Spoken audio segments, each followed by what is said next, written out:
Assalamualaikum warahmatullahi wabarakatuh. Pada kesempatan kali ini saya akan menjelaskan tentang titrasi asidi alkalimetri. Ini adalah salah satu metode dalam analisis kuantitatif untuk menentukan kadar senyawa obat secara sederhana.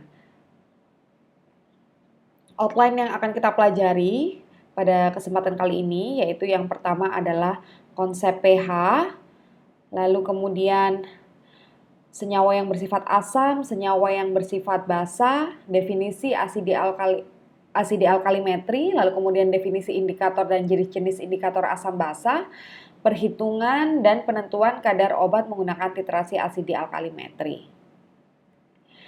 Nah, yang pertama pH ya, kita ketahui pH itu ada pH asam, pH netral dan pH basa ya. pH singkatan dari power of hydrogen adalah derajat keasaman yang digunakan untuk menyatakan tingkat keasaman atau kebasaan yang dimiliki oleh suatu zat ya. Nah, asam ini adalah molekul atau ion yang dapat memberikan proton atau ion hidrogen H+ ya. Maka dari itu biasanya asam-asam kebanyakan didahului dengan H, misalnya HCl, asam klorida, H2SO4, asam sulfat, lalu kemudian HNO3, asam nitrat, atau misalnya asam-asam lemah CH3COOH. Nah, itu dia juga melepaskan ion hidrogen. Lalu kemudian basa adalah senyawa kimia yang menyerap ion hidronium ketika dilarutkan di dalam air, atau ion hidronium itu disebut juga OH- ya. Kalau tadi rentang pH untuk asam adalah 0 ya sampai 7 atau di bawah 7, biasanya kita mengatakan 0 sampai 6 ya. Lalu kemudian apabila dia pH basa itu rentangnya adalah 8 sampai 14 ya. Ini rentangnya. Ya. Semakin kecil ke sini kalau asam ya, ini maka akan semakin asam kuat, sementara semakin ke kanan ini semakin basa kuat ya. Jadi misalnya kalau ada zat-zat yang sifatnya pH-nya itu dia merupakan misalnya asam lemah, maka dia rentangnya di pH sekian. Kalau misalnya basa lemah biasanya rentangnya sekian ya. Ini adalah pH netral biasanya yang dimiliki oleh air ya. Air itu pH-nya netral ya. Nah, selanjutnya kita akan membahas titrasi. Apa yang dimaksud dengan titrasi ya? Titrasi adalah suatu metode analisis kuantitatif yang digunakan untuk menentukan kadar suatu larutan dengan larutan lain yang telah diketahui konsentrasinya ya. Jadi larutan ada dua larutan, yang satu adalah larutan yang belum kita ketahui konsentrasinya dan akan kita hitung konsentrasinya. Yang satunya larutan yang sudah kita ketahui konsentrasinya untuk menentukan kadar larutan yang belum kita ketahui konsentrasinya. Nah, ini adalah istilah-istilah dalam titrasi. Ada larutan baku atau larutan standar, di mana larutan standar atau larutan baku ini ada larutan baku primer dan ada larutan baku sekunder. Lalu kemudian ada yang kita sebut dengan titran dan titrat, lalu kemudian indikator ya. Nah, larutan baku ini adalah larutan yang telah diketahui konsentrasinya secara teliti dalam satuan normalitas atau N ya, dan molaritas atau M ya. Nah, larutan baku ini ada yang primer, ada yang sekunder. Biasanya kalau larutan baku sekunder itu kita sebutnya titran ya. Larutan baku primer adalah suatu larutan yang telah diketahui konsentrasinya melalui metode gravimetri, kemudian zat dilarutkan dengan pelarut pada volume tertentu ya. Jadi sudah ada zatnya, lalu kemudian zatnya ditentukan kadarnya melalui gravimetri ya, bobotnya, lalu kemudian dilarutkan pada volume tertentu. Kemudian larutan baku sekunder adalah suatu larutan di mana konsentrasinya ditentukan dengan jalan pembakuan menggunakan baku primer melalui titimetri. Nah, larutan baku sekunder ini biasanya merupakan larutan titran yang kita masukkan ke dalam buret. Buret itu adalah salah satu instrumen dalam titrasi ya. Lalu kemudian ada titrat. Titrat ini larutan baku primer yang biasanya ada dalam Erlenmeyer. Biasanya juga merupakan larutan analit. Ya, biasanya kita titrat itu kita menyebut dengan kata lain dari analit. Selanjutnya yaitu indikator. Indikator adalah zat yang ditambahkan ke dalam Erlenmeyer untuk menandai titik akhir titrasi dengan adanya perubahan warna, ya. Nanti kita belajar tentang indikator ini.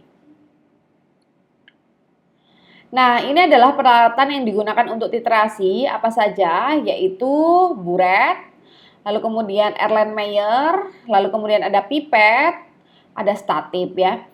Pada buret kita menempatkan larutan titran, ya, bisa bersifat basa, bisa bersifat asam, ya. Ini titran kita taruh di sini, lalu kemudian ini adalah titrat. Ini tidak selalu asam dan tidak selalu basa, ya, karena bisa ketika di sininya basa maka di larutan analitnya adalah asam. Ketika analitnya adalah basa maka di sininya adalah asam, ya. Jadi tidak selalu basa dan tidak selalu asam di sini. Nah, pipet gunanya apa? Gunanya untuk memasukkan zat ke dalam buret, ya. Lalu kemudian di sini buretnya itu ada kerannya, lalu kerannya ini bisa dibuka, ya, untuk menurunkan larutan titrat agar dia masuk ke dalam Erlenmeyer. Ya, lalu kemudian statip untuk untuk menempatkan buret, ya, biar nggak dipegangin aja, ya, biar dia tegak lurus, ya. Itu. Jadi nanti kita akan buka kerannya ini, lalu kemudian air titranya, larutan titranya itu masuk ke dalam Erlenmeyer, di mana Erlenmeyer sudah berisi analit, lalu kemudian kita titrasi pada sampai dia ada perubahan warna, ya. Lalu kemudian, apa sih titrasi asidi alkalimetri? Asid dari kata asid, ya. Asidimetri adalah dari kata asid. Asid itu asam, lalu kemudian alkalimetri dari kata alkali. Alkali ini basah, ya. Asidimetri adalah penetapan kadar secara kuantitatif, ya, terhadap senyawa-senyawa yang bersifat basah dengan menggunakan bahan baku asam. Sementara alkalimetri adalah penetapan kadar menggunakan senyawa-senyawa yang bersifat asam dengan menggunakan baku basa atau larutan baku, ya, bukan bahan baku, sorry. Nah, apabila saya ingin menetapkan kadar senyawa asam sitrat, ya, menggunakan, ya, analitnya asam sitrat lalu kemudian bakunya misalnya NaOH, maka proses tersebut disebut proses alkalimetri, ya. Oke. Nah, selanjutnya indikator asam basa di sini digunakan untuk menentukan titik ekivalen yang ditandai sebagai titik akhir titrasi atau TAT, ya, kita menyebutnya biasanya. Lalu kemudian indikator adalah senyawa organik alami atau sintetis yang berwarna dan bersifat asam atau basa yang pada rentang pH tertentu akan berubah warnanya. Jadi misalnya contoh sederhananya adalah indikator adalah lakmus, ya. Lakmus misalnya kalian punya lakmus berwarna biru. Berarti dia kan berwarna biru itu kan dalam artian basah, ya. Ketika lakmus itu kalian tempelkan pada misalnya vitamin C, ya, atau zat-zat yang bersifat asam, maka dia akan berubah warna menjadi merah. Nah, perubahan warna itu adalah sebuah indikasi, oh berarti zat saya bersifat asam. Itu namanya lakmus, itu bernama indikator, ya. Lalu kemudian kekuatan asam basa indikatornya harus lebih lemah dari kekuatan asam dan basa dari si titrat maupun titrannya, ya. Perbedaan warna indikator berkaitan dengan disosiasi asam basanya. Nah, ini ya proses disosiasinya pada tipe asam, ya. Tipe asam ini ada H plus indikator, ya, ditambah dengan air H2O, maka dia akan terdisosiasi menjadi H3O plus indikator, ya, di mana ada perubahan warna dari warna X menjadi warna Y. Begitu juga pada indikator tipe basa, ya, ada indikator OH. di mana akan terdisosiasi indikator plus OH-, warna X akan berubah menjadi warna Y. Warna X dan warna Y harus berbeda atau salah satunya tidak berwarna. Jadi misalnya warna X-nya ini adalah putih, dia akan berubah bisa atau bening ya, dia akan berubah menjadi warna pink. Begitu juga kalau misalnya warna X-nya ini misalnya adalah pink, dia akan bisa berubah warna menjadi tidak berwarna atau bening. Nanti kita lakukan ini di praktikum. Nah, ini adalah daftar indikator asam basah ya. Contoh-contoh indikator ada biru timol, ada kuning metil, jingga metil, merah metil. Yang paling sederhana ini adalah kertas lakmus ya. Nah, ini adalah rentang-rentang pH-nya. Jadi kalian bisa menentukan kalau saya ingin mengidentifikasi asam ya, berarti saya pakai yang rentang pH-nya adalah rentang pH asam. Begitu juga sebaliknya ya. Ini perubahan warnanya. Nah, ini ya, ini misalnya contohnya adalah gambar-gambarnya. Misalnya ada metil violet ya, metil violet pada pH 1 sampai pH 11, coba lihat, kita lihat perubahan warnanya. Begitu juga fenolftalin ya, yang semula pada rentang pH asam dia tidak berwarna, tapi pada kelebihan basa ya dia akan berwarna menjadi merah muda ya. Ini biasanya digunakan untuk identifikasi asam ya. Biasanya ya, jadi prosesnya akan seperti ini.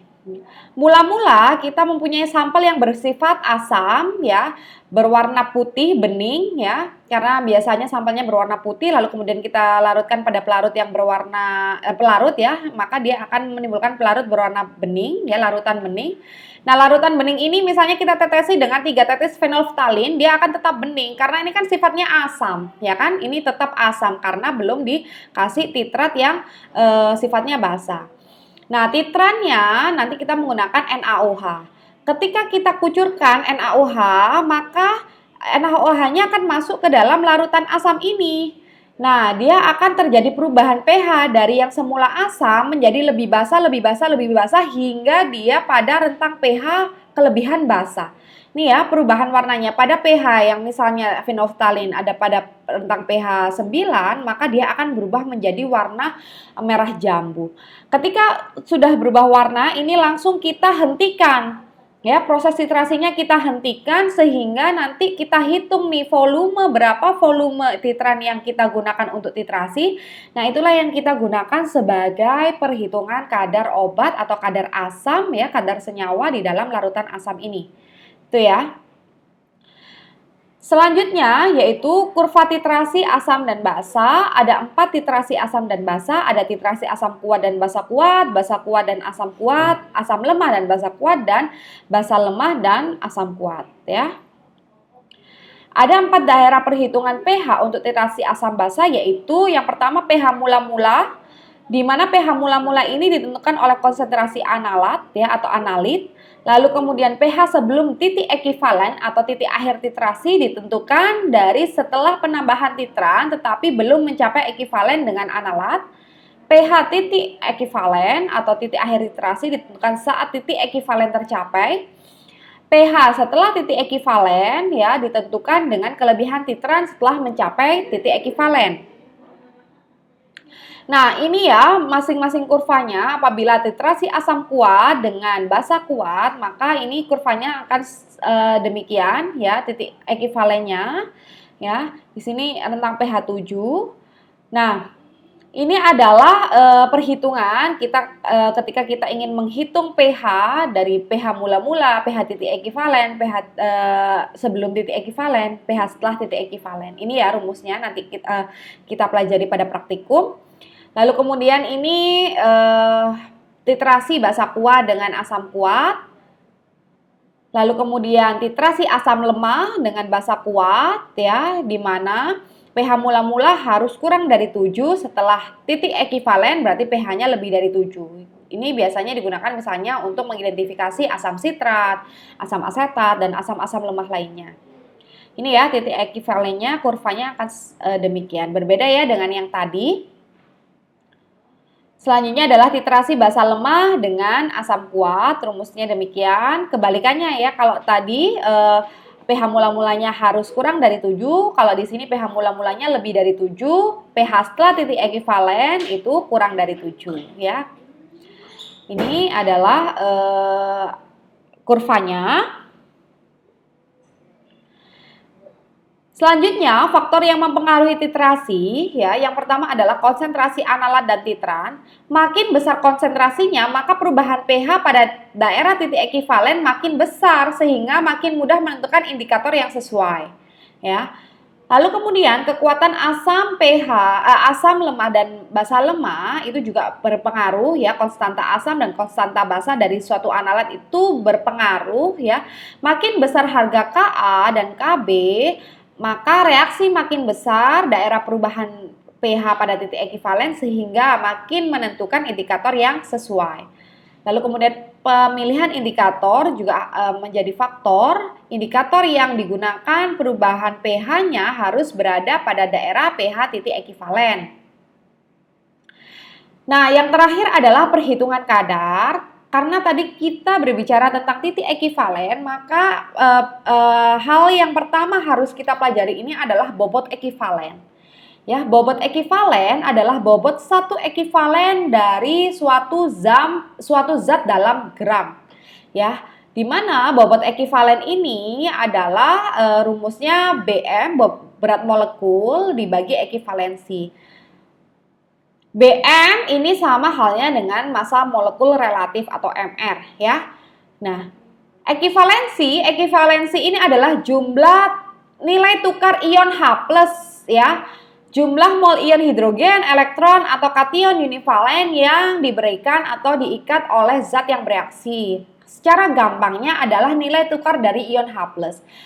Misalnya adalah H2SO4 itu adalah H2H++ apabila dia terdisosiasi ya, H2SO4 maka dia akan terdisosiasi menjadi 2H++ SO4 2-min ya. Berarti 2H+H+-nya ada berapa? Ada 2. Berarti nilai ekivalensinya berapa? Ada 2 ya. Apabila misalnya CH3COOH apabila dia terdisosiasi maka dia menjadi CH3COO min plus H+, H+-nya cuma 1, oh berarti nilai ekivalensinya cuma 1 ya, itu ekivalensi. Nah, ekivalensi BE tadi digunakan untuk menentukan nilai kadar dari senyawa yang akan kita tentukan konsentrasinya ya. Secara teoritis, titrasi dihentikan pada saat tercapai titik ekivalensi. Pada saat titik tersebut, jumlah gram ekivalen atau satuannya adalah grek ya, gram ekivalen, titrat sama dengan jumlah gram ekivalen titran ya. Sehingga dapat diturunkan rumus seperti ini, grek titran sama dengan grek titra di mana volume titran kali konsentrasi titran, normalitas titran sama dengan mol kali ekivalensi.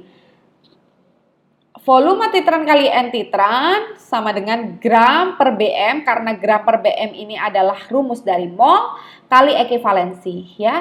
Kadar jika sampel dalam bentuk cairan, maka kadar dinyatakan dalam persen B per V sehingga rumus kadar menjadi demikian. Milititran, ya titran ini adalah berapa banyak NaOH yang akan mengucur, ya sehingga sampai titik akhir titrasi, lalu kemudian kali N titran, ya kali BE zat, bobot ekivalensi zat per mililiter sampel kali 1000. Nanti akan ketahuan persen berat per volume. Sekian untuk pertemuan kali ini. Saya akhiri. Assalamualaikum warahmatullahi wabarakatuh.